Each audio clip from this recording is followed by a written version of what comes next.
வணக்கம் நண்பர்களே, எங்கள் கடைசி சந்தைப்படுத்தல் வீடியோவுக்கு வரவேற்கிறோம்.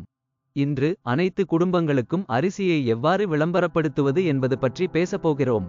கடைகளில் அனைத்து குடும்பங்களுக்கும் பயனுள்ள தகவல்களை வழங்கும் காட்சி பெட்டிகளை அமைக்கவும். இயற்கை பொருட்கள் மற்றும் உங்கள் அரிசி எவ்வாறு ஆரோக்கியமானது போன்ற விஷயங்களை பற்றி பேசுங்கள். வாடிக்கையாளர்களின் கவனத்தை ஈர்க்க பிரகாசமான டிஸ்ப்ளேக்கள், நேர்த்தியாக மூடப்பட்ட இலவச மாதிரிகள் மற்றும் கடைகளில் சிறப்பு சலுகைகளை பயன்படுத்தவும். உங்கள் தற்போதைய வாடிக்கையாளர்களுக்கு அவர்களின் அடுத்த கொள்முதல் மீது தள்ளுபடியை வழங்குவதன் மூலம் புதிய வாடிக்கையாளர்களை கொண்டு வாருங்கள். உள்ளூர் விவசாயிகள் சந்தை, கிரானா கடைகள், பழக்கவழக்கங்கள் கடைகளில் ஈடுபடுவது உங்கள் அரிசியை காண்பிப்பதற்கான சிறந்த வழியாகும். உள்ளூர் நிகழ்வுகள், கண்காட்சிகள் மற்றும் கண்காட்சிகளில் ஒரு பகுதியாக இருங்கள். அரிசியில் என்ன இருக்கிறது, அதன் விலை எவ்வளவு, அது எவ்வாறு தொகுக்கப்பட்டுள்ளது என்பது பற்றிய விவரங்களை உங்கள் வாடிக்கையாளர்களுக்கு கொடுங்கள். அதிகமான மக்கள் உங்கள் அரிசியை விரும்பத் தொடங்கும் போது விளம்பரம் செய்வதற்கான பெரிய வழிகளை பற்றி சிந்தியுங்கள். உங்களிடம் பட்ஜெட் இருந்தால், உங்கள் வாடிக்கையாளர்கள் செல்லும் இடங்களில் உள்ளூர் வானொலி விளம்பரங்கள், ஃப்ளையர்கள் அல்லது பெரிய வெளிப்புற விளம்பரங்களை பயன்படுத்துவது பற்றி சிந்தியுங்கள்.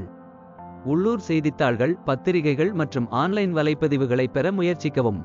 உள்ளூர் சமையல்காரர்கள் அல்லது சமையல் நிகழ்வுகளை அணுகுவது உங்கள் பிராண்டை பார்க்க அதிக நபர்களை பெறலாம். உள்ளூர் உணவகங்கள், ஹோட்டல்கள் மற்றும் குடும்பங்களுக்கு பொருட்களை உருவாக்கும் பிற நிறுவனங்களுடன் இணைந்து பணியாற்றுங்கள்.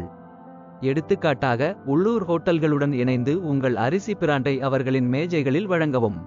இன்ஸ்டாகிராம், பேஸ்புக் மற்றும் யூடியூப் போன்ற ஆன்லைன் தளங்களில் குடும்பங்கள் விரும்பும் கதைகளை சொல்லுங்கள். நீங்கள் அரிசியை எப்படி தயாரிக்கிறீர்கள் என்பதற்கான வேடிக்கையான வீடியோக்களை பகிர்ந்து கொள்ளுங்கள். குடும்பங்களுக்கு என்ன உற்சாகமாக இருக்கிறது என்பதை காட்டுகிறது மற்றும் தரத்தை வலியுறுத்துகிறது. உங்கள் அரிசியின் ஆரோக்கிய நன்மைகள் மற்றும் சுவாரஸ்யமான விஷயங்களை பற்றி பேசுங்கள். குடும்பங்களால் நன்கு விரும்பப்படும் மற்றும் உங்கள் தயாரிப்பை பற்றி உண்மையாக பேசக்கூடிய செல்வாக்கு செலுத்துபவர்களுடன் வேலை செய்யுங்கள். இந்த யோசனைகளின் மூலம் உங்கள் அரிசியை உள்ளூர் மற்றும் பிராந்திய பகுதிகளில் உள்ள குடும்பங்களிடையே பிரபலப்படுத்தலாம். வியாபர்கோ சேனலை விரும்பவும், பகிர்ந்து கொள்ளவும், சந்தா செலுத்தவும். பார்த்ததற்கு நன்றி. All the best.